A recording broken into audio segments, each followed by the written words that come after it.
Have you ever been awed by somebody who just seems to have it as it relates to communication? The person seems to have a knack for communicating.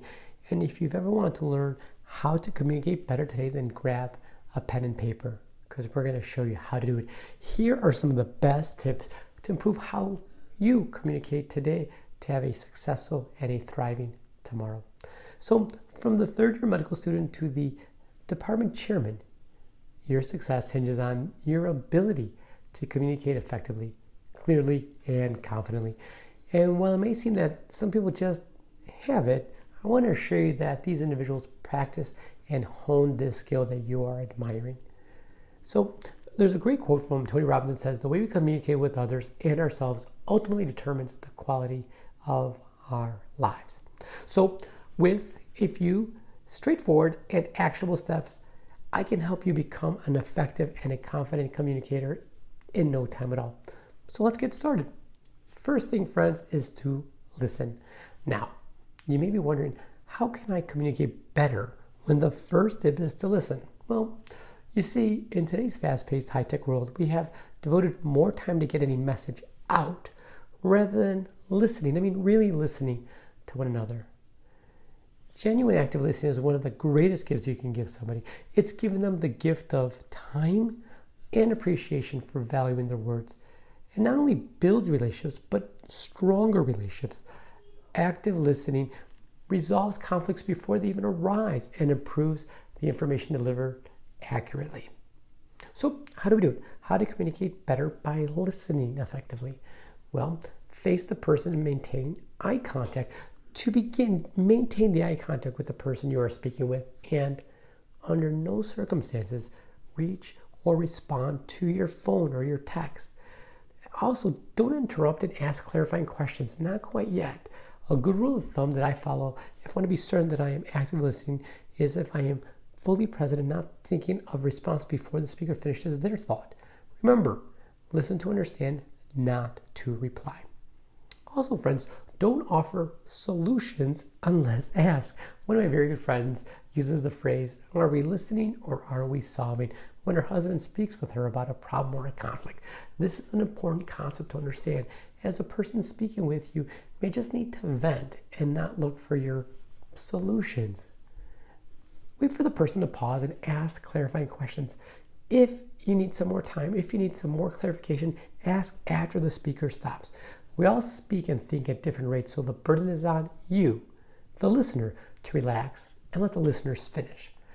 Second thing, friends, is think before you speak. Now, words are powerful. They can be helpful or hurtful. These words you speak are a direct reflection of who you are. Do you exude positivity and confidence? Are you poised and thoughtful? These are all reflected in the words that we speak.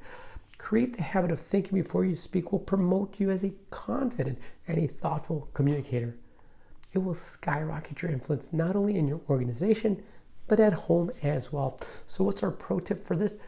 Cooks Hill Counseling has a fantastic mnemonic that will help you remember this. And the mnemonic is THINK, T-H-I-N-K. T, true, is what you are saying true. H for helpful, are the words helpful? I, inspired, are the others inspired by my words? And is it necessary? Do the words really need to be said? And K, kind, is what I am saying kind. Third tip, friends, is ask better questions. In her TED Talk, journalist Celeste Headley uses her experience as an interviewer and researcher from psychological studies to show that we can have conversations that leave us engaged, inspired, and connected. She suggests taking a lesson from her interviewing skills and using open-ended questions rather than yes/no questions. So start your questions with words like who, what, where, when, and how to build a better understanding and a deeper connection. So what does that mean? So instead of are you upset, ask how are you feeling? Now this gives the person a chance to reflect and process their thoughts rather than provide a quick answer based on what you perceive to be true. So along with open-ended questions, strive to ask meaningful questions. So instead of the generic, well, how are you? We may ask, what is something you're looking forward to this week? What are you looking forward to today? Or how did you spend most of your free time this week? Those are some questions to get you started. Fourth tip, friends, is communicate clearly. The people and leaders that we admire most are the ones that are honest and truthful. As a leader, this means having difficult conversations, but when we are unclear in our conversations, we are being unkind to those that we serve, period. So difficult conversations likely occur because better communication didn't happen in the first place. As the leader and as physician, remember, we are all leaders by default. Your message should be clear, concise, and most importantly, understood. A great quote that says the single biggest problem in communication is the illusion that it has taken place. That's from George Bernard Shaw. So how do we do it, friends? Well, here's our tip. When striving to communicate more clearly, ask yourself these questions. First thing is, am I using the right words? Second, is this the correct way to communicate this? Third, is this the right time to have this conversation? Those are important things to remember when trying to make sure yourself being understood. The key concept is that communication must be understood. An effective communicator can break down complex ideas into simple, digestible pieces. No one is interested in seeing how smart you are or how grand your vocabulary is. The best communicators understand that short and sweet is exponentially better than long and complicated sentences. Fifth and final tip, friends, is practice and then practice some more. Learn the skills needed in the art of effective communication is not some mythical set of powers bestowed on select charming individuals. It takes practice and a few set of guidelines. And make this a priority and you'll feel more confident in work and engage with the new acquaintances you will undoubtedly get. So in a recent interview, UC Berkeley professor Dacher Kelter mentioned that the pandemic showed us how absolutely sacred our best relationships are and how we now value those relationships more than before. A great quote is, communication is a skill that you can learn. It's like riding a bicycle or typing. If you're willing to work at it, you can rapidly improve the quality of every part of your life. And that's from Brian Tracy. So how do we do it? An important piece toward becoming a stellar communicator is your nonverbal cues, your nonverbal communication. Having an open body language is a great way to start. As an example, keep the space in your upper torso open. Try not to cross your arms or hold an object in front of you.